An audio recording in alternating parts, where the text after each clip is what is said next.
Good morning friends and my dear fraternity members. मैं मोहम्मद मासूम स्वागत करता हूं आपका इस वीडियो में, जिसमें आज हम लोग बात करेंगे बिजनेस स्टडीज़ के चैप्टर 2 जो है principles of management. Right, principles of management ये बड़ा इंपॉर्टेंट चैप्टर है जिसमें दो इम्पॉर्टेंट थ्योरीज आपको पढ़नी है। फर्स्ट इज साइंटिफिक मैनेजमेंट जो कि F.W. टेलर ने दिया था, और जो दूसरी थ्योरी है वो थ्योरी दी गई है हेनरी शोल के द्वारा। राइट, तो चलिए हम लोग स्टार्ट करते हैं इस चैप्टर को बिना टाइम वेस्ट किए हुए। इस वीडियो में भी हम लोग उसी मेथड से कुछ स्लाइड्स और पीडीएफ को शेयर करते हुए सीखने का कोशिश करेंगे, और जहाँ जहाँ पे आपको इम्पॉर्टेंट नोट्स उतारने हैं मैं आपको इंस्ट्रक्शन दूंगा, आप वीडियो को पॉज करके उन इम्पॉर्टेंट नोट्स को उतार सकते हैं। जैसे कि मैं आपसे फिर से रिपीट करूंगा, to get 100% in business studies you must develop the habit of writing and good notes with good examples as well. Right, चलिए हम लोग स्टार्ट करते हैं आज का चैप्टर, और ये कंटेंट आपके सामने भी आने वाला, आप इसको देखेंगे। ये जो चैप्टर है principle of management, chapter 2 business studies का। प्रिंसिपल्स ऑफ मैनेजमेंट में सबसे पहले आज हम लोग बात करेंगे, जो सबसे पहला सिद्धांत है प्रिंसिपल इस चैप्टर में है वो है साइंटिफिक मैनेजमेंट। देख रहे हैं टाइटल इस स्लाइड का, साइंटिफिक मैनेजमेंट। और ये जो बीच में फोटो आप देख रहे हैं, तस्वीर आ रही है फ्रेडरिक विंस्लो टेलर की, F W Taylor. Yes, this is a person who belongs to America. America को ये बिलोंग करते थे, और इनको हम लोग फादर ऑफ साइंटिफिक मैनेजमेंट भी कहते हैं। याद रखिएगा, F.W. Taylor is known as the father of scientific management. तो साइंटिफिक मैनेजमेंट के बारे में अगर बात हो तो प्राइमरीली मुख्यतः हम लोग किसके बारे में बात करते हैं, F.W. टेलर। और इसमें जो डायग्राम बना हुआ है आप देख सकते हैं कि इसमें जो F.W. टेलर का जो सिद्धांत है वो किन चीज़ों पे मेनली बेस्ड है, आधारित है। पहला है वो प्रोडक्शन। राइट, प्रोडक्शन को कैसे बढ़ाया जाए, किसी भी फैक्ट्री में प्रोडक्शन को मैक्सिमाइज कैसे किया जाए। एफिशिएंसी, सेकंड है एफिशिएंसी, जो वर्कर्स की एफिशिएंसी है, यानी कि उनके काम करने का स्पीड है और योग्यता है, उसको कैसे बढ़ाया जाए। तीसरा है वेज, वेज मतलब जो सैलरी या जो उनको मजदूरी दी जाती है वो किस तरह से दिया जाए, ये एक इम्पॉर्टेंट चीज़ है। और चौथा है सोल्डरिंग। सोल्डरिंग क्या है ये हम आगे आने वाले आपको इसी स्लाइड में बताएंगे। तो सबसे पहले हम समझेंगे कि ये जो F.W. टेलर का सिद्धांत है वो जनरली किससे जुड़ा हुआ, प्रोडक्शन साइंस से। यानी कि जो इंडस्ट्रियलाइजेशन हुआ, हमारे यहाँ इंडस्ट्रियलाइजेशन हुआ, पूरी दुनिया में जब इंडस्ट्रियलाइजेशन हुई तो उस समय का ये सिद्धांत है। और उस समय जो सबसे बड़ी चुनौती थी, जो सबसे बड़ा चैलेंज था, वो था प्रोडक्शन को कैसे मैक्सिमाइज किया जाए, है ना। उस समय जो मशीनें लग रही थी और मैनुअल वे जो था काम करने का, जैसे पहले वर्कर्स लोग जो है मशीन से काम नहीं करके, क्योंकि टेक्नोलॉजी तो थी नहीं, तो सारे वर्कर्स कैसे काम करते थे, मैनुअल। तो प्रोडक्शन बड़ा स्लो होता था, है ना। तो जब प्रोडक्शन स्लो था तो सप्लाई भी कम थी, डिमांड ज़्यादा सप्लाई कम। मगर आज के डेट में क्या है भाई, आज के डेट में जो है डिमांड कम है मगर सप्लाई ज़्यादा है, and all this credit goes to industrialization. आज हमारी फैक्ट्रीज, हमारे बिजनेसमैन जो है लेटेस्ट टेक्नोलॉजी का यूज़ करते हैं, बड़ी बड़ी मशीनों का यूज़ करते हैं, जिससे ये पॉसिबल है कि आप बहुत फास्ट स्पीड में लार्ज वॉल्यूम को प्रोड्यूस कर सकते हैं ना। तो जब ये इंडस्ट्रियलाइजेशन हो रहा था, बड़ी मशीनें आ रही थी, तो उस समय सबसे बड़ा प्रॉब्लम था प्रोडक्शन को कैसे मैक्सिमाइज किया जाए। उसके बाद ये मशीन को यूज़ कैसे किया जाए, किस मेथड से गुड्स को बनाया जाए। और तीसरी बात, जो वर्कर्स हैं उनको ट्रेन कैसे किया जाए। वर्कर्स मशीनों को नहीं जानते थे, टेक्नोलॉजी नहीं जानते थे, तो उस समय वर्कर्स और मैनेजमेंट जो था काम करने वाला, उनके बीच में रिलेशन भी बहुत ख़राब होता था। वर्कर ये सोचता था कि जो मैनेजर है वो उनका एक्सप्लॉयटेशन करना चाहता है, उनका शोषण करना चाहता है, और उसी टाइम जो है वर्कर, उसी समय जो वर्कर है वो मैनेजमेंट को अपना दुश्मन, हॉस्टाइल समझते थे, है ना। और मैनेजमेंट जो है वर्कर के बारे में सोचता था कि जो वर्कर है वो सुस्त है, कामचोर है, लेजी है। तो इन दोनों के बीच में संबंध अगर बढ़िया नहीं रहेगा तो आप समझ सकते हैं कि कैसी स्थिति होगी, वर्क एनवायरनमेंट कैसा रहता होगा। तो यहाँ पे हम बात करेंगे चार चीज़ों के बारे में। पहली तो एफिशिएंसी कैसे बढ़ाई जाए साइंटिफिक मैनेजमेंट से, टेलर ने क्या कहा इस बारे में, ठीक। दूसरी उन्होंने कहा कि सोल्डरिंग जो है, सोल्डरिंग एक समस्या है जिसमें वर्कर जानबूझ करके अपनी प्रोडक्टिविटी को, अपने परफॉर्मेंस को कम कर देते हैं। तो क्या रीज़न है, जानबूझ करके एक वर्कर क्यों परफॉर्मेंस अपना कम करेगा, इन रीजंस को फाइंड आउट करना और फिर उसको ठीक करना, है ना। और तीसरा क्या है, वेज सिस्टम, जो मजदूरी है, जो सैलरी है, तनख्वाह जो आज के डेट में आप देखते हैं, है ना, वो वैसा उस समय नहीं था, है ना। तो वेज सिस्टम जो है उसके ऊपर इन्होंने काम किया। और चौथी चीज़ जो है इन्होंने काम किया कि वर्कर और मैनेजमेंट के बीच में जो रिलेशनशिप है, the relationship between management and worker should be improve, ताकि वो हाथ में हाथ मिला करके एक दूसरे के साथ जो है कोऑपरेट करें, ना कि कम्पीट करना शुरू कर दें। याद रखिएगा, कोऑपरेट करें ना कि कम्पीट करना शुरू करें। तो साइंटिफिक मैनेजमेंट का बेस क्या है? Production science, right. और हम लोग इसके बारे में और आगे अभी देखेंगे क्या क्या कंटेंट्स हमारे पास है। इस डायग्राम में आपने देख लिया साइंटिफिक मैनेजमेंट को किसने डिज़ाइन किया है, वो है एफ.डब्ल्यू. टेलर, जिनको फादर ऑफ साइंटिफिक मैनेजमेंट भी कहते हैं। अब इससे पहले कि हम लोग साइंटिफिक मैनेजमेंट के बारे में ज़्यादा पढ़ें, मैं आपको एफ.डब्ल्यू. टेलर के लाइफ साइकिल के बारे में कुछ बताऊंगा। उनके जीवन के बारे में कुछ फैक्ट्स हैं जो स्क्रीन पे आपके सामने दिख रहा है। मैं चाहूँगा कि आप इसको पॉज करके अपने कॉपी में नोट भी कर लेंगे। मैं जूम करता हूँ so that you can see the contents properly. मैं पढ़ता हूँ। पहला पॉइंट जो है, फर्स्ट पॉइंट याद रखेंगे, F.W.. Taylor, Frederick Winslow Taylor, मार्च 28, 1856 में इनका जन्म हुआ था अमेरिका में, एंड मार्च 21, 1915 में इनकी मृत्यु हुई। Was an American mechanical engineer, right. उनके पास मैकेनिकल इंजीनियरिंग की डिग्री थी और वो अमेरिका को बिलोंग करते थे। ये बात क्लियर है? तो याद रखेंगे अमेरिका को बिलोंग करते थे। अब हम लोग आते हैं सेकेंड पॉइंट की ओर। ये जो सेकेंड पॉइंट है हमारे पास, ये कहता है इन 1874, 1874 में ही became an apprentice machinist. Apprentice उसको बोलते हैं जो किसी फैक्ट्री में कोई काम सीखने के लिए होता है, नया नया जो ट्रेनिंग लेता है उसको अप्रेंटिस बोलते हैं। तो 1874 में एक ट्रेनी बन गए, मैकेनिस्ट के रूप में वो काम करते थे फैक्ट्री में, learning factory conditions at the grass root level. यानी कि फैक्ट्री में जो काम होता है बिल्कुल जीरो लेवल से उन्होंने प्रैक्टिकली उसको फैक्ट्री में काम करके सीखना शुरू किया 1874 में, ठीक। उसके बाद क्या होता है, पॉइंट नंबर 3 देखिए, later he got a degree in mechanical engineering. उसके बाद उन्होंने मैकेनिकल इंजीनियरिंग में डिग्री ली, वो इंजीनियर थे by profession. And point number 4 कहता है, he belong to the industrial revolution era when the biggest challenge was to maximise production. बड़ा इंपॉर्टेंट पॉइंट है यहाँ पे, आप देखेंगे एग्जामिनेशन पॉइंट ऑफ व्यू से भी कि वो किस एरा को बिलोंग करते थे, इंडस्ट्रियल रेवोल्यूशन को, जहाँ पे औद्योगिक क्रांति आ रही थी। और उस समय सबसे बड़ी चुनौती थी कि हम ज़्यादा से ज़्यादा प्रोडक्शन कैसे करें। फाइन, चलिए आगे बढ़ते हैं हम लोग पॉइंट नंबर 5 की ओर। साथ ही साथ आप अपने नोट्स में इसको उतारते भी जाएंगे। पॉइंट नंबर 5 है, लाइफ साइकिल में he developed the term scientific management. देखिए साइंटिफिक मैनेजमेंट से जो है बहुत सारे स्कॉलर्स जुड़े हुए हैं, जिसमें जो फादर ऑफ कंप्यूटर है चार्ल्स बेबेज, उनका भी नाम आता है। लेकिन मुख्यतः माना जाता है, मेनली माना जाता है कि साइंटिफिक मैनेजमेंट जो टर्म है, ये टर्म ही एफ.डब्ल्यू. टेलर ने दिया था, राइट। तो he was the person who coined the term scientific management. अगर क्वेश्चन आता है आपको किसने साइंटिफिक मैनेजमेंट को टर्म दिया, तो आप बोलेंगे एफ.डब्ल्यू. टेलर, और इसीलिए उनको फादर ऑफ साइंटिफिक मैनेजमेंट भी कहा जाता है, करेक्ट। पॉइंट नंबर 6 आते हैं। पॉइंट नंबर 6 में है, the main objective of scientific management was to increase production.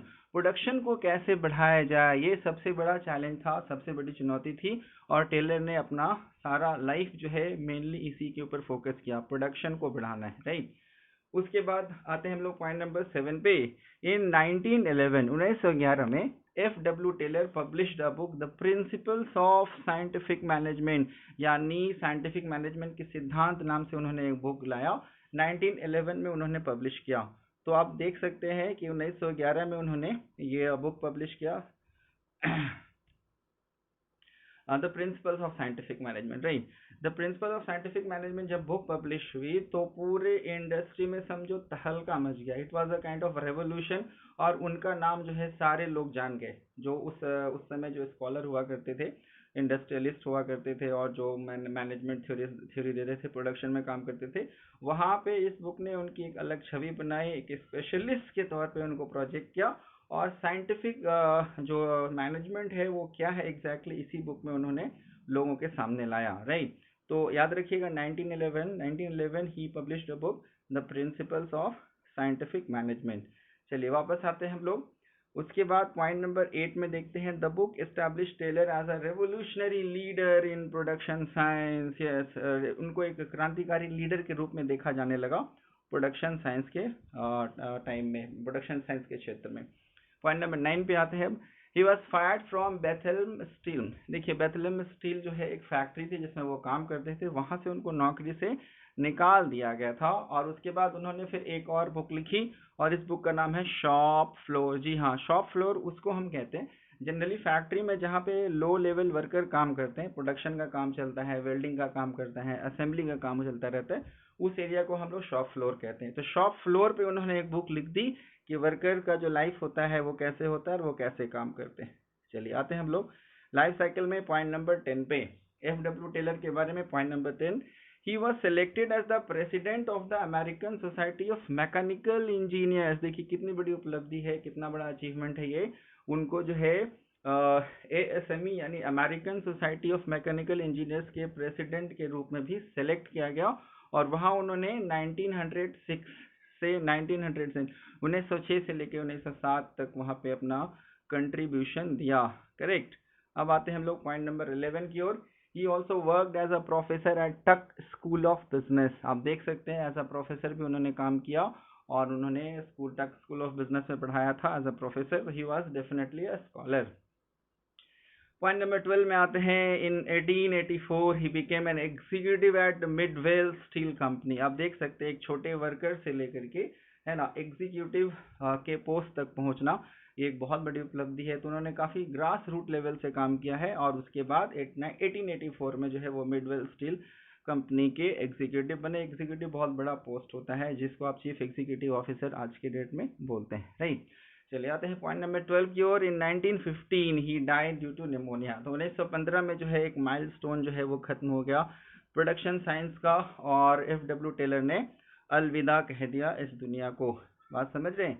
तो एफ डब्ल्यू टेलर 1950 में निमोनिया से उनका देहांत हो गया था और वहां से जो एक बहुत बड़े स्कॉलर का जो है अंत हुआ। लेकिन उनकी अचीवमेंट को आप देख सकते हैं कि आज भी हम लोग उसको डिस्कस कर रहे हैं। और खास के ऑटोमोबाइल के क्षेत्र में जैसे मारुति है, टोयोटा है, होंडा है, जो कंपनियां कार बनाती हैं, है ना, तो उसमें असेंबली लाइन का जो कंसेप्ट है, वो प्रोडक्शन का जो कंसेप्ट है, वो एफ डब्ल्यू टेलर का ही दिया गया है। तो इस इंपॉर्टेंट पॉइंट को भी याद रखेंगे कि जो साइंटिफिक मैनेजमेंट है वो ऑटो इंडस्ट्री में सबसे ज़्यादा इस्तेमाल किया जाता है।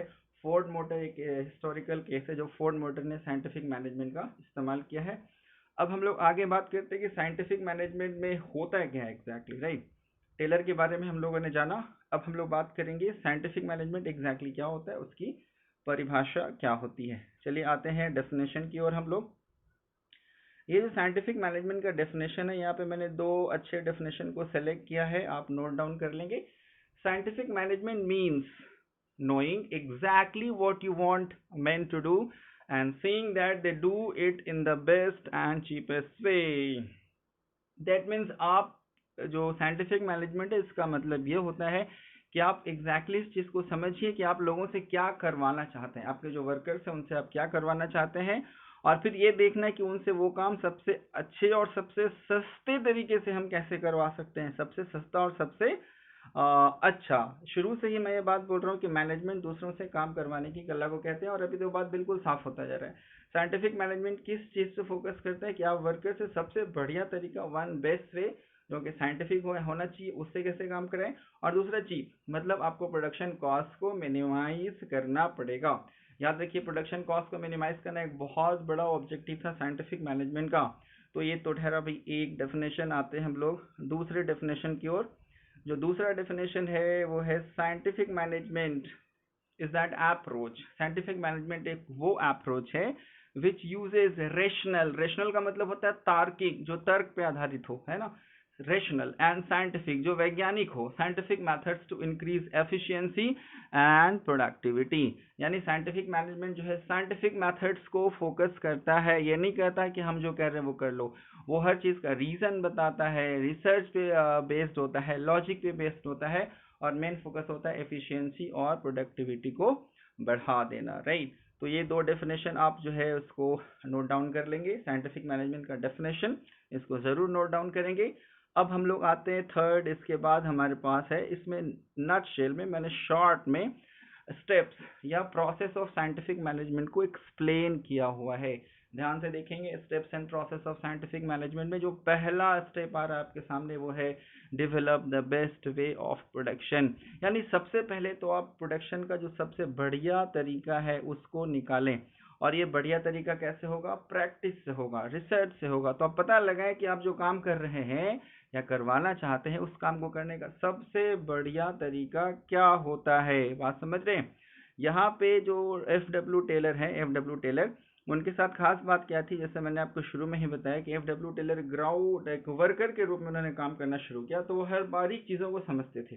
ही knew the minute details of production. तो वो क्या करते थे ना कि जो चीज़ करते थे उसको वो नोट डाउन करते थे कि हाँ इस काम को करने का ये सबसे बढ़िया तरीका है। जैसे रॉ मटेरियल ही, उस रॉ मटेरियल को हम मशीन तक लाएंगे तो कैसे लाएंगे, क्या तरीका होना चाहिए, है ना, किस एंगल पे झुकना है, किस एंगल पे जो है फिंगर्स का मूवमेंट होना चाहिए, फेस किधर होना चाहिए, सिटिंग पोजीशन कैसी होनी चाहिए। तो वो एक एक चीज को ना वो बताते थे, करके दिखाते थे। ये नहीं कि बोल दिया और हो गया। He demonstrated every single step of production. तो पहली चीज है कि आप साइंटिफिक तरीके को आप निकालें, ठीक है। उसके बाद जो है कहते कि जो सेकेंड स्टेप है वो है train all workers to use the method. यानी टेलर का कहना था कि जो मेरा तरीका है वही तरीका सारे लोग फॉलो करेंगे, सारे वर्कर्स को उन तरीकों को आप सिखाइए, ट्रेनिंग दीजिए स्टेप बाय स्टेप, ठीक है। और एक बार जब वो ट्रेंड हो जाते हैं तो तीसरा स्टेप आता है set a clear target for workers. मतलब वर्कर्स को एक निश्चित टारगेट दीजिए, लक्ष्य दीजिए कि वो उनको क्या करना है। जैसे एक 8 घंटे में कितना यूनिट प्रोड्यूस करना है उनको पता होना चाहिए। तो ट्रेनिंग के बाद क्लियर टारगेट पे फोकस है। टारगेट कैसा होना चाहिए? क्लियर होना चाहिए, कंसाइज होना चाहिए और प्रैक्टिकल होना चाहिए, है ना। और उसके बाद आता है point number 4, monitor the performance of workers. जो वर्कर्स हैं वो काम कैसा कर रहे हैं उनको मॉनिटर करना, उनको देखना। अगर आप छोड़ देंगे उनको काम करने के लिए कि वो जैसे मर्जी उसको करें तो वो गड़बड़ भी कर सकते हैं। तो जिस मेथड को आपने सिखाया है उस मेथड में गड़बड़ी कभी भी आ सकती है। तो ध्यान देना है कि वो जो मेथड्स हैं वो उनको फॉलो करते रहें और उनमें कोई गड़बड़ी ना हो। कहीं पर भी अगर प्रॉब्लम आता है, कहीं पर भी जो वर्कर्स जो है वो डेविएट करते हैं, तो आप उनको बताइए, उनको रोकिए और उसको जो है करेक्ट करने की कोशिश करें before it becomes a huge problem. That's right. तो वर्कर्स के ऊपर मॉनिटरिंग करना है, याद रखिएगा। वर्कर्स को ट्रेनिंग दो, उनको टारगेट दो, उनकी मॉनिटरिंग करो, ये है टेलर का सिद्धांत। और इसके साथ साथ उन्होंने लास्ट में एक बड़ा इंपॉर्टेंट चीज कहा, point number 5, pay wage based on the actual work. यानी वर्कर्स का जो तनख्वाह या सैलरी होनी चाहिए वो उनके एक्चुअल काम पे आधारित होना चाहिए। यानी अच्छा काम कर रहे हैं तो अच्छी सैलरी, कम काम कर रहे हैं तो कम, राइट। अब हम लोग बात करते हैं नेक्स्ट साइंटिफिक मैनेजमेंट के प्रिंसिपल्स की ओर। याद रखेंगे, इंपॉर्टेंट क्वेश्चन है, प्रिंसिपल्स ऑफ साइंटिफिक मैनेजमेंट, सिद्धांत क्या क्या है। तो सिद्धांतों के बारे में हम लोग बात करेंगे। पहला जो सिद्धांत है, science not rule of thumb. Science not rule of thumb, आपके स्क्रीन पे जो लिखा है आप उसको काइंडली नोट कर लेंगे, नोट कर लें। जो नोट्स हैं बड़ा बड़े इंपॉर्टेंट होते हैं, डेफिनेशन बड़े इंपॉर्टेंट होते हैं। यहाँ पे मैं आपको आपकी आसानी के लिए पढ़ देता हूँ। Rule of thumb means old and useless method of production. Okay, rule of thumb किसको बोलते हैं? प्रोडक्शन के जो पुराने तरीके थे, जो आउटडेटेड हो चुके थे, उसको बोलते हैं। Taylor suggested to remove these old methods. तो टेलर ने बोला कि इन सारे पुराने मेथड्स को हटा दो। उन्होंने चैलेंज कर दिया, जो मेथड सालों साल से चला रहा था उसको चुनौती दे डाली और कहा he studied and analyzed existing methods to develop one best method। Taylor ने पुराने मेथड को पढ़ा, उसका अध्ययन किया और उसके आधार पर नया मेथड्स को डेवलप किया। तो उन्होंने बोला कि पुराने सारे मेथड बेकार हो चुके हैं, उनको हटा दो। And he gave standard and uniform method of production. All managers should use the same method. It saves time and energy, which reduces cost of production। तो आप याद रखिए, जो कई सालों से चला आ रहा था, टेलर ने उनको चैलेंज किया, बोला पुरानी चीज़ों को हटाओ, जो बेकार हो गया है, जो आउटडेटेड है उसको हटा दो और नया मेथड्स को लाओ। और ये मेथड क्यों ला रहा हूँ, तो मैं उसको साइंटिफिकली प्रूफ करूंगा, ऐसा एफ.डब्ल्यू. टेलर का कहना था, राइट। तो इस तरह से बहुत सारे लोग उनके विरुद्ध भी हो गए। उन्होंने कहा कि ये जो है अपनी थ्योरी चला रहा है, जो पुराने से ऑलरेडी टेस्टेड है उसको हटा रहा है। तो many people were not in his favour, still he worked on that, right. तो कहते हैं कि पुराने तरीके को हटाओ। रूल ऑफ थंब का मतलब ओल्ड मेथड्स, ऑब्सोलीट मेथड्स होते हैं, उनको हटाना है और नए साइंटिफिक मेथड को लाना है। तो पहला था साइंस चलेगा, साइंस, रूल ऑफ थंब नहीं चलेगा। साइंस चलेगा, रूल ऑफ थंब नहीं चलेगा। चलिए हम लोग नेक्स्ट आते हैं।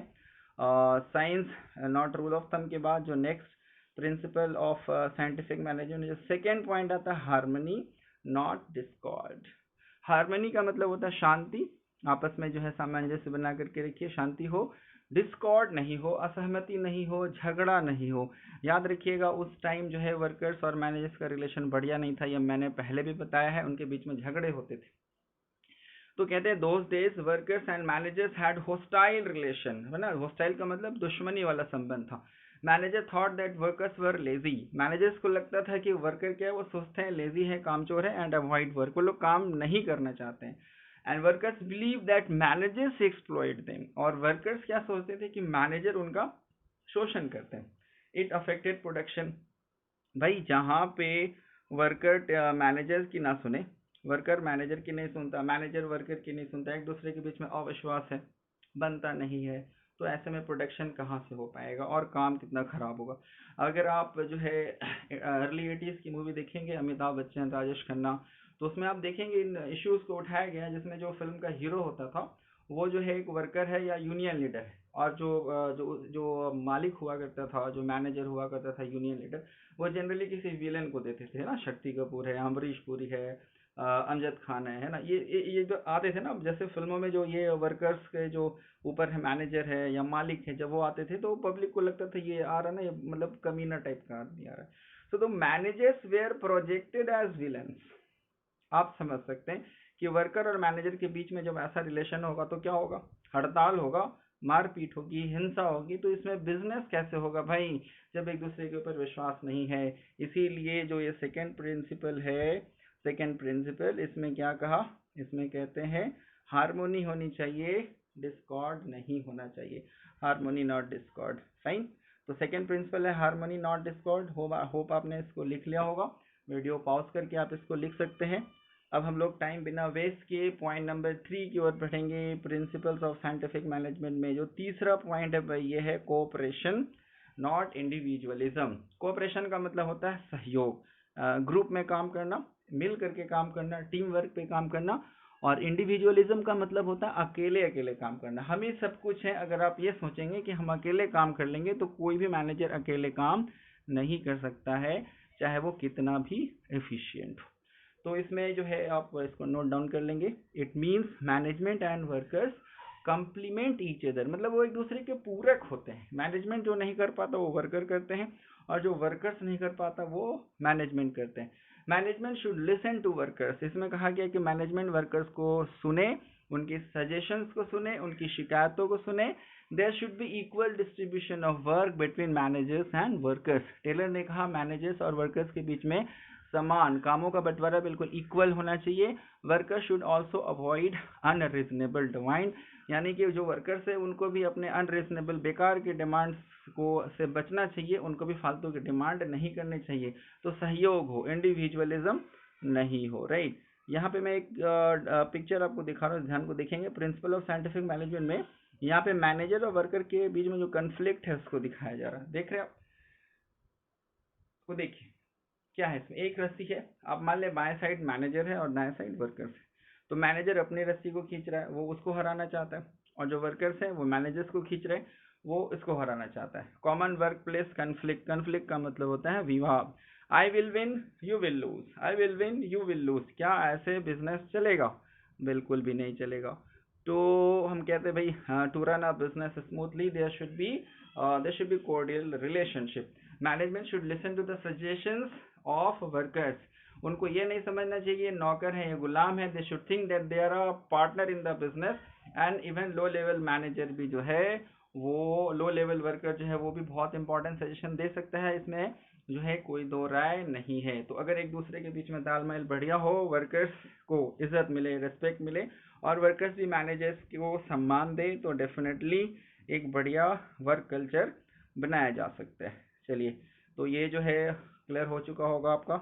अब हम लोग आते हैं प्रिंसिपल्स ऑफ साइंटिफिक मैनेजमेंट में। प्रिंसिपल ऑफ साइंटिफिक मैनेजमेंट में पॉइंट नंबर 4, पॉइंट नंबर 4 है development of each and every person to his greatest efficiency and prosperity. यहाँ पे आप ध्यान देंगे, कहता है कि हर वर्कर जो है उसकी एफिशिएंसी तक उसको पहुँचाओ, उसकी प्रॉस्पेरिटी उन्नति तक आप पहुँचाओ, है ना। इसमें जो नोट है इसको आप नोट डाउन कर लेंगे। It gives special emphasis on workers training and development, workers की ट्रेनिंग और डेवलपमेंट पे ज़्यादा ध्यान देना है। If workers are efficient then production automatically increases. अगर वर्कर्स एफिशिएंट होंगे तो प्रोडक्शन ऑटोमेटिकली बढ़ेगा। Workers should be selected scientifically. Workers का जो सिलेक्शन है वो साइंटिफिक होना चाहिए, मतलब उनकी योग्यता के आधार पे हो। They should be physically and mentally fit for the given job. जिस काम के लिए उनका सिलेक्शन हो रहा है उसके लिए वो फिजिकली और मेंटली फिट होने चाहिए। Right person should be placed at the right place. बड़ा इंपॉर्टेंट चीज़ है। देखिए उन दिनों में क्या होता है, इसको आप लोग बोलते हैं ना नेपोटिज्म। नेपोटिज्म समझते हैं, भाई भतीजावाद। मैं अगर किसी कंपनी में फैक्ट्री मैनेजर हूँ, मेरा रिश्तेदार आया, भले उसको काम आता है नहीं आता है, मैं उसको जो है सुपरवाइजर बना देता हूँ। तो भाई जो सिलेक्शन ऑफ वर्कर होना चाहिए वो योग्यता के आधार पे, मेरिट और स्किल के आधार पे होना चाहिए, रिश्तेदारी के आधार पे, है ना। तो ये बात गलत थी। साइंटिफिक मैनेजमेंट में टेलर ने बोला कि जो वर्कर्स है उनका सिलेक्शन जो है वो बिल्कुल जो है रिजनेबल हो, प्रॉपर तरीके से हो, और प्लस किसको क्या काम देना है ये भी डिसाइड किया जाए साइंटिफिकली। अगर कोई एक अच्छा वेल्डर बन सकता है तो उसी को वेल्डिंग का काम किया दिया जाए। अगर कोई एक अच्छा अकाउंटेंट बन सकता है तो उसको अकाउंटिंग का काम दिया जाए। अगर कोई अच्छा सेल्समैन बन सकता है तो उसको सेल्समैन का काम दिया जाए। ऐसा ना हो कि सेल्समैन को जो है आप जो है मार्केटिंग में लगा दो, सॉरी सेल्समैन को अकाउंट्स में लगा दो, अकाउंट्स वाले को प्रोडक्शन में लगा दो, और प्रोडक्शन वाले को कहीं और फेंक दो। That means it is about the placement of right person at the right place. Exactly right. तो आप देखते हैं आज भी फॉलो होता है। ओके तो वर्कर्स को ट्रेन करिए, उनकी एफिशिएंसी को बढ़ा दीजिए। ठीक है। तो अब हम लोग आते हैं प्रिंसिपल्स के बाद टेक्निक्स ऑफ साइंटिफिक मैनेजमेंट। देखिए हम लोगों ने डेफिनेशन कवर किया, प्रिंसिपल कवर कर लिया, अब हम लोग बात करेंगे techniques of scientific management. Management जो है साइंटिफिक मैनेजमेंट, उसमें क्या क्या टेक्निक्स हैं। पहला पॉइंट, फर्स्ट पॉइंट आप देखेंगे फंक्शनल फोरमैनशिप। फंक्शनल फोरमैनशिप क्या होता है इसको समझेंगे हम लोग। इसको समझने से पहले हम लोग इस डायग्राम को देखेंगे। जरा इस डायग्राम को देखिए।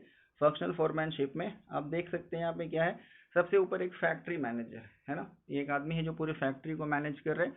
इसके नीचे दो लोग हैं, प्लानिंग इंचार्ज जो प्लानिंग के बारे में सब कुछ डिसाइड करेगा, और दूसरा है प्रोडक्शन इंचार्ज जो प्रोडक्शन के बारे में हर चीज़ को डिसाइड करेगा। ध्यान दीजिए प्रोडक्शन इंचार्ज के नीचे, प्लानिंग इंचार्ज के नीचे इंस्ट्रक्शन कार्ड क्लर्क है, रूट क्लर्क है, टाइम एंड कॉस्ट है क्लर्क, डिसिप्लिनेरियन है। प्रोडक्शन इंचार्ज के नीचे भी चार लोग हैं, gang boss, repair boss, inspector and speed boss. ये जो 8 लोग एक लाइन से आपको दिख रहे हैं ना, instruction card clerk, root clerk, time cost, discipline, इनको हम लोग बोलते हैं फोरमैन। और ये जो 8 फोरमैन है वो वर्कर्स को गाइड करेंगे। तो देखिए फैक्ट्री मैनेजर के नीचे production in charge and planning in charge, और उसके नीचे 8 लोग जो हैं, इन पूरे को हम क्या बोलेंगे, फोरमैन बोलेंगे। चलिए आते हैं पिछले स्लाइड पे, हम देखते हैं ना ये जो फोरमैन है ये एक्चुअली होता कौन है। फोर का मतलब होता है आगे, फोर मतलब आगे सामने। तो foreman is the supervisor in a factory. Factory में वो supervisor who gives instruction to worker, worker को जो आदेश देता है वो फोरमैन होता है। This is related to division of work and specialization. देखिए काम का बंटवारा, आगे आप पढ़ेंगे फ्यूल में कि काम का बंटवारा, जैसे कंपनी में जो है हर काम को बांट दिया जाता है। और फिर स्पेशलाइजेशन मतलब स्पेशलाइज्ड आदमी ही उस काम को करे, एक उसी से संबंधित है। कहता है 1 person can not be expert in all functions, यानी कि एक व्यक्ति सारे काम में एक्सपर्ट नहीं हो सकता है। So 8 foreman with specific skills are appointed. तो 8 फोरमैन को अलग अलग स्किल्स में जो एक्सपर्ट होते हैं उनको अपॉइंट किया जाता है। Workers receive order from them, workers उनसे ऑर्डर लेते हैं, and report to them about progress of work. Right. तो इस तरह से हम देखते हैं फोरमैन किसको बोलते हैं, सुपरवाइजर को। और ये सुपरवाइजर अपने अपने क्षेत्र में एक्सपर्ट होते हैं, वो वर्कर्स को गाइड करते हैं और वर्कर्स उनको फॉलो करते हैं। तो ये रहेगा हमारा फंक्शनल फोरमैनशिप। होप कि आपको समझ में आया होगा। प्रॉब्लम हो तो कमेंट बॉक्स में ज़रूर लिखेंगे। पॉइंट नंबर 2 पे आते हैं, टेक्निक्स ऑफ साइंटिफिक मैनेजमेंट में, that is standardization and simplification of work. इसमें 2 टर्म है, स्टैंडर्डाइजेशन क्या होता है और सिंप्लीफिकेशन क्या होता है। बड़ा इंपॉर्टेंट पॉइंट है। देखिए standardization means developing uniform rules and process of work. किसी भी फैक्ट्री में काम करने के जो रूल्स होते हैं वो एक जैसे हों। फॉर एग्जाम्पल इसमें एक उदाहरण दिया गया, इन अ फैक्ट्री, एक फैक्ट्री के अंदर the standard working hour is fix as 8 hours, मतलब जो 8 घंटा है वो वर्किंग आवर फिक्स किया गया है। It means every worker has to work 8 hours each day, है ना। इसका मतलब क्या है कि जितने भी वर्कर्स आ रहे हैं जो आएंगे उनको पता होगा कि हम अगर यहाँ पर आए हैं तो हमको 8 घंटा काम करना है। So every worker knows that the working period is 8 hours, सारे वर्कर्स के लिए। ऐसा नहीं कि एक आदमी 6 घंटा काम करेगा, दूसरा आदमी 10 घंटा काम करेगा। तो जब हमने वर्किंग आवर को फिक्स कर दिया तो वो स्टैंडर्ड हो गया, यूनिफॉर्म हो गया। यही कहने का मतलब है कि काम करने के रूल को, प्रोसेस को स्टैंडर्ड कर दो ताकि कंफ्यूजन ही नहीं हो। बड़ा बढ़िया एग्जाम्पल देखिए, जब आप एग्जाम देने जाते हैं तो आपको पता होता है कि 3 घंटे का एग्जाम होगा, 2 घंटे का एग्जाम होगा, फुल मार्क्स से होगा। तो ये स्टैंडर्डाइजेशन ही तो है। अगर हर स्टूडेंट के लिए बोले जाए भाई तुम 2 घंटे में पेपर लिख लेना, किसी को बोला जाए तुम 3 घंटे में पेपर लिखना, तुम्हारा फुल मार्क्स इतना होगा, तुम 40 नंबर में ही पास कर जाओगे, तुम 100 मार्क्स में पास कर जाओगे। तो ये स्टैंडर्डाइजेशन नहीं है जो पहले काम करने में होता था। स्टैंडर्डाइजेशन नहीं था। जो फैक्ट्री मैनेजर को लगता था वो करता था। अगर रिश्तेदार आ गया तो उसके लिए कुछ अलग रूल है ना, रिश्तेदार नहीं है तो उसके लिए कुछ अलग रूल है। तो स्टैंडर्डाइजेशन का मतलब क्या होता है? यूनिफॉर्म वेज को सजेस्ट करना। ठीक है, अभी हम लोग आते हैं यहाँ पे नेक्स्ट स्टैंडर्डाइजेशन के बाद। नेक्स्ट हम लोग आते हैं टेक्निक्स ऑफ साइंटिफिक मैनेजमेंट में standardization and simplification of work में। सिंप्लीफिकेशन क्या होता है? किसी चीज को सिंपल कर देना, मीन्स रिड्यूसिंग प्रोडक्ट वैरायटी। जितने प्रकार के प्रोडक्ट बनाते हैं उन प्रकार को, उन टाइप्स को कम कर दीजिए, साइज एंड वेरिएंट्स को कम कर दीजिए। इससे क्या होगा? Saves cost of labour, machine, raw material and inventory. यहाँ पे मैंने एक एग्जांपल दिया है, shoes manufacturing company make size 5, 6, 7, 8। एक शूज बनाने वाली कंपनी ने डिसाइड किया कि वो साइज 5 बनाएगी, साइज 6 बनाएगी, साइज 7 बनाएगी, 8 बनाएगी। अब कोई कस्टमर आकर के बोले कि हमको 5.6 दो, 6.5 दे दो, 7.5 दे दो, तो मैनेजमेंट क्या बोलेगा भाई कि ये हम नहीं बनाते हैं। तो कहीं ना कहीं जाके हर कंपनी डिसाइड करती है कि हम क्या बनाएंगे, किस साइज का बनाएंगे। हर साइज का शूज बनाना तो पॉसिबल नहीं है। अब कंपनी जो है कार बनाती है, वो एक जो है बनाएगी भाई हम जो है पेट्रोल वाला बनाएंगे, कोई बोलता है हम डीजल वाला बनाएंगे, कोई बोलेगा नहीं हमको केरोसिन तेल वाला दे दो, कोई बोलेगा हमको पानी वाला दे दो। कोई कंपनी बोलती है कि हमारे इंजन की जो कैपेसिटी है ये 1200 सीसी है, ये 2000 सीसी है, कोई बोलेगा नहीं ऐसा करो 1200 में 100 सीसी बढ़ा करके बना दो। तो क्या सारे कस्टमर्स के डिमांड को सेटिस्फाई करना पॉसिबल है? नहीं। तो जब हम प्रोडक्ट की वैरायटी को नैरो कर दें, उसकी उसकी जो वैरायटी है, उसके जो वेरिएंट्स है उसको हम कम करें, एक लिमिटेड रखें, तो इसी को हम क्या बोलेंगे? सिंप्लीफिकेशन। तो ये था आपका सिंप्लीफिकेशन। आपको स्टैंडर्डाइजेशन समझ में आ गया, सिंप्लीफिकेशन समझ में आ गया। अब हम लोग आते हैं टेक्निक्स ऑफ साइंटिफिक मैनेजमेंट में। ये है मेथड स्टडी, राइट। बहुत इंपॉर्टेंट है। मेथड स्टडी में कहा जाता है कि जो आप प्रोडक्शन करेंगे उसका मेथड जो है वो क्या होगा। तो इसमें कहता है it means examining the micro, micro का मतलब छोटा, एस्पेक्ट्स, मैक्रो एस्पेक्ट्स का मतलब बिल्कुल छोटे छोटे पहलू। तो टेलर ने कहा कि हर काम के छोटे छोटे पहलू पर भी गौर करें, उसको एग्जामिन करें, उसको स्टडी करें और उसको जहां तक बढ़िया हो सकता है वो बढ़िया बनाए। From buying raw material to final production, raw material खरीदने से लेके फाइनल प्रोडक्शन तक, each step studied and enhanced. हर स्टेप को जो है पढ़ा जाए और उसको बढ़िया बनाया जाए। Taylor devise the concept of assembly line by using method study. देखिए टेलर ने ही असेंबली लाइन का कॉन्सेप्ट दिया था। It is use by auto companies. अभी मैंने बताया था कि ऑटोमोबाइल कंपनीज इसका यूज करती है। The objective is to find the best method of production. याद रखिएगा मेथड स्टडी में हम लोग प्रोडक्शन मेथड पे बात करते हैं, जो सबसे बढ़िया मेथड है, फॉल्ट फ्री, उसको यूज करना है। तो method should be best, right. Next technique of scientific management में आते हैं हम लोग मोशन स्टडी पे। क्या होता है मोशन? मोशन का मतलब गति होता है, मूवमेंट होता है। It means the study of movements like lifting, किसी चीज को उठाना, putting object, sitting and changing position. The unnecessary movements are marked and eliminated, only the value adding. देखिए वैल्यू एडिंग का मतलब इंपॉर्टेंट होता है, बात समझ रहे हैं। तो इसमें टेलर ने बोला किसी भी काम में जो मूवमेंट होता है, जैसे वर्कर है ना प्रोडक्शन सेटअप में काम कर रहा है, तो वो रॉ मटेरियल लाता है, रॉ मटेरियल को जो है वो बास्केट में रखता है, उसको फिर उसको एक कुछ दूरी तक चल करके ना वो मशीन के अंदर डालता है, फिर मशीन से प्रोसेस होकर के सेमी प्रोसेसिंग के बाद फिर किसी दूसरे मशीन तक लेकर के जाता है। तो उसका उठना, चलना, झुकना है ना, उठाना, हर एक मूवमेंट, लिफ्टिंग, शिफ्टिंग है ना, पुटिंग, डेकोरेटिंग है ना, अरेंजिंग, पैकेजिंग, सोर्टिंग, जितना भी एक्टिविटी वो करता है सबको ध्यान से देखना है और उसको ऑप्टिमाइज करने का प्रयास करना है। इसी को हम लोग क्या बोलते हैं? इसी को हम लोग बोलते हैं मूवमेंट स्टडी। हर मूवमेंट को स्टडी करो और जो बेकार के मूवमेंट्स है, अननेसेसरी मूवमेंट्स, जैसे दो मशीन के बीच में दूरी ज़्यादा है तो ज़्यादा चलना पड़ेगा, तो दूरी को घटा दो अगर पॉसिबल है तो, दूरी को घटा दो, तो दूरी जो है जब कम हो जाएगी ना तो उनके बीच में जो आने जाने में टाइम लगता है वो टाइम कम हो जाएगा। बात समझ रहे हैं? अगर रॉ मटेरियल बहुत नीचे रखा है जिससे बार बार वर्कर्स को झुकना पड़ता है तो उसको टाइम ज़्यादा लगेगा, है ना, और उसको फिजिकल पेन भी ज़्यादा होगा। तो अगर हम रॉ मटेरियल के रखने की जो जगह है उसको थोड़ा ऊपर कर दे तो क्या होगा, तो उसको कम झुकना पड़ेगा। तो हर मूवमेंट को अगर हम बढ़िया कर ले तो क्या होगा, इसी को हम लोग कहते हैं मूवमेंट स्टडी, राइट। चलिए हम लोग बात करते हैं नेक्स्ट, इससे आगे मोशन स्टडी के बाद नेक्स्ट आते हैं टेक्निक्स ऑफ साइंटिफिक मैनेजमेंट में है टाइम स्टडी। आप इसको नोट डाउन कर लेंगे। इसका मतलब होता है किसी भी काम को करने में कितना टाइम लगेगा उसको स्टडी करना। It mean setting a fix time for each work, हर काम को के लिए एक स्टैंडर्ड टाइम बनाया जाए। It is done by breaking a work into small activities and estimating time needed to complete each activity. This time is added to calculate the total time required to complete the work. All workers are then given target to complete the work in that time. आप इसको pause करके लिख लेंगे।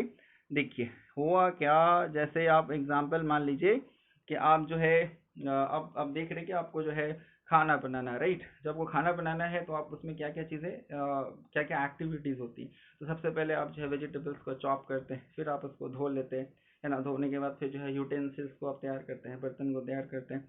तो हर एक step जो खाना बनाने में लगता है आप उसको लिख दीजिए। सब्जी को धोना है, सब्जी को काटना है, सब्जी को बर्तन में डालना है, इतने देर फ्राई करना है ना, इतने देर जो है उसको हमको गर्म करना है। तो हर स्टेप को लिखिए, हर एक स्टेप में कितना टाइम लगता है सारे टाइम को आप ऑब्जर्व करके लिखिए, और उसके बाद सारे एक्टिविटीज में जितना टाइम लगता है उसको जोड़ दीजिए, उसको ऐड कर दीजिए। और जब आप उसको ऐड करेंगे तो आप इजीली बता सकते हैं कि किस काम को कितने देर में किया जा सकता है। बात समझ रहे हैं? तो क्या हर चीज़ के लिए एक समय निर्धारित नहीं है। जब आप ट्रेन पे बैठते हैं, है ना, आप मान लो कि आप जो है दिल्ली से मुंबई जा रहे हैं, तो रेलवे आपको बता देती है कि कितने टाइम में आप पहुंचेंगे, यहाँ से वहां तक जाने में, इस स्टेशन से उस स्टेशन तक जाने में कितना टाइम लगेगा। जबकि लेट हो जाती है, ट्रेन लेट होती है ना, हो जाती है, लेकिन एक स्टैंडर्ड टाइम तो फिक्स है ना भाई, कितना समय लगेगा। अब आप ट्रेन का टिकट कटा लें और ट्रेन वाले बोले, रेलवे बोले कि हमको नहीं पता भाई, हो सकता है कल पहुंचे, हो सकता है भाई 4 घंटा बाद पहुंचे। तो ऐसे में there will be a certainty in the mind of every passenger. हर काम में एक निश्चित समय लगना चाहिए और वो पहले से फिक्स हो। इसी को हम लोग कहते हैं टाइम स्टडी। इसका पर्पस है हर काम के लिए एक स्टैंडर्ड टाइम फिक्स करना, राइट। चलिए हम लोग बात करते हैं अब टाइम स्टडी के बाद नेक्स्ट आता है फटीग स्टडी। देखिए फटीग का मतलब क्या होता है। फटीग मीन्स टायर्डनेस, थक जाना। All workers get tired after working for certain time. हर आदमी थकेगा, 2 घंटे में कोई थक जाएगा, कोई 6 घंटे में थकेगा। दे नीड वर्क इंटरवल, उनको ब्रेक की जरूरत होती है, अदरवाइज एक्सीडेंट्स में टेक प्लेस। अगर वर्कर लंबे समय तक काम करेगा तो वो थक सकता है, दुर्घटना हो सकती है।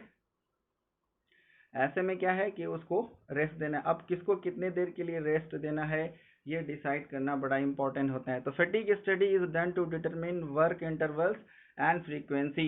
किस काम में जो है कितने देर का ब्रेक दिया जाए ये जानना ज़रूरी होता है, राइट। तो यहाँ पे हम लोग बात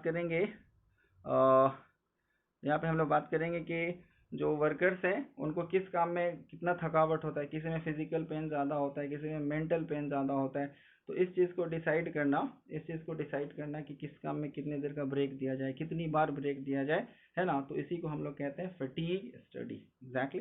चलिए आगे बढ़ते हैं हम लोग। आगे हम लोग देखते हैं यहाँ पे कि